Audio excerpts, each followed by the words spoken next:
Assalamu alaikum, урматтуу депутаттар, ардактуу мекендештер. Кыргызстан социал-демократиялык партиясы татаал жолду басып өттү.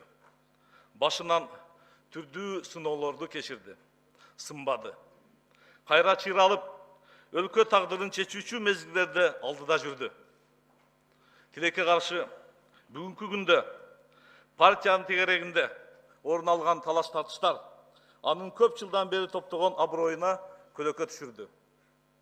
Жогорку кеңештин 3 жолку депутаты парламенттин 2 чакырылышында төрагалыкты аркалаган инсан катары мындай көрүнүшкө кайдыгер карабай жалпы журтка билдирүү жасоону туура таптым. Мен партияга эң оор учурда келгем. 2007 жылы бийликтин өкмүзордуу күч алып, мамлекетибиздин келечегине чоң коркунуч жаралган эле. Ага каршы мыйзам алкагында күрөш жүргүзүү үчүн КСДПнын жерлердеги өзгөчө Ош аймагында таасирин арттыруу тапшырмасы коюлган.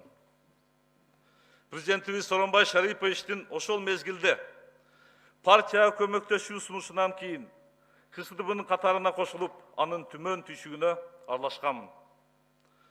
Өзүңүздөр жакшы билесиздер, ал кезде зулум режимге ачык каршы чыгып, партиялык иштерди уюштуруу абдан опуртардуу эле.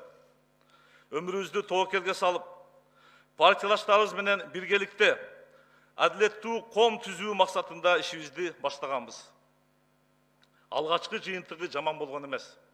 2007 жылдагы парламенттик шайлоодо КСДП бийликтин кысымына карабастан жерлерде, анын ичинде мен координаторлук кылган Ордолуу Ош аймагында элдин иштерине арзыды.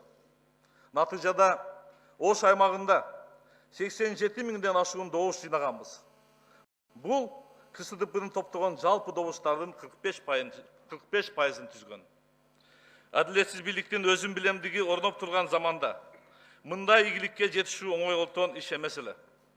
Ал эми 2010-2015 жылдардагы парламенттик шайлоолордо бул көрсөткүч эселеп өстү. 2015 жылы Ош аймагында партиялаштарыбыз менен 150 миңге чукул шайлоочунун ишенимине ээ болгонубуз мунун далили.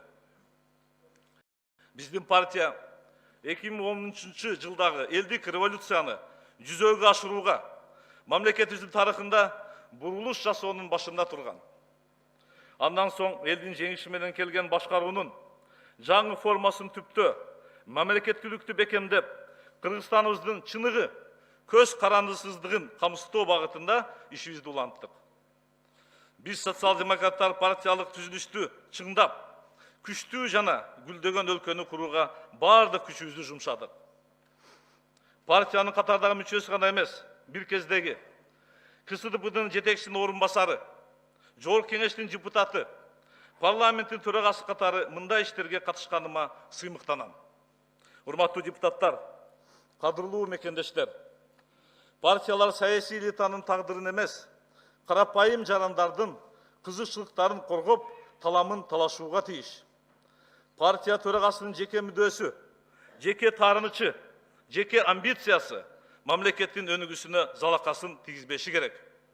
Тилекке каршы бүгүнкү күндө КСДП ички интригалардын айынан өзүнүн милдетин так аткара албай калды. Ушул интригаларга мени да аралаштыруу аракети көрүлүүдө. Мен ага аралашпайм. Партия парламенттик демократияны өнүктүрүүчү күчкө эмес, жеке адамды жана анын бир ууч тобун сактоочу инструментке айланып баратат. КСДПга эмгеги сиңгендер четке сүрүлүп, бир адамдын диктатурасы орноп калды.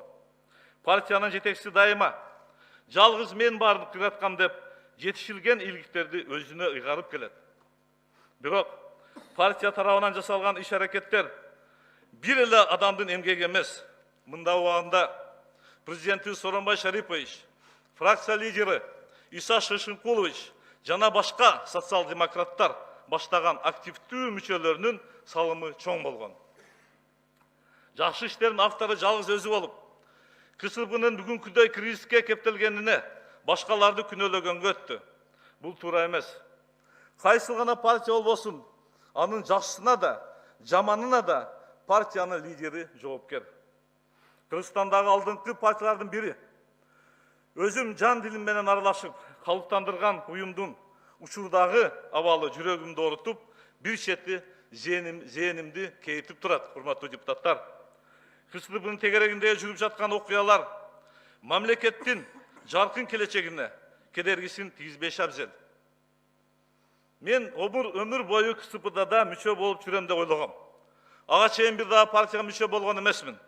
Бирок ойлогон ойду кыстаган турмуш жеңеттеген ушул экен.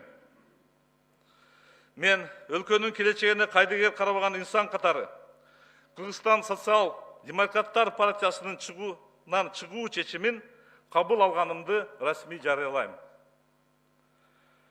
Кыргызстандын мындан аркы өнүгүү жолу, жалпы мамлекеттин кызыкчылыгы тараза ташына коюлуп жаткан шарттарда бул кадамым туура деп эсептейм. Ал эми депутаттык ишмердүүлүгүм парламенттеги фракцияда уланат. Ушул жылдар аралыгында бирге болгон партиялаштарыма, ишеним арткан шайлоочуларыма колдоосу үчүн ыраазычылык билдирип таазим этем. Кудай буйруса, мындан ары дагы Жогорку Кеңештин депутаты катары элибизге кызмат өтөй берем.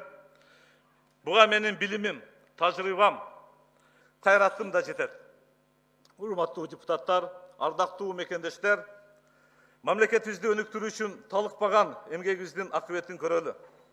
Кыргызстаныбызды, элибизди жараткан өзү колдосун, көңүл бурганыңыздар үчүн мага сөз бергениңиз үчүн чоң рахмат бардыңыздарга.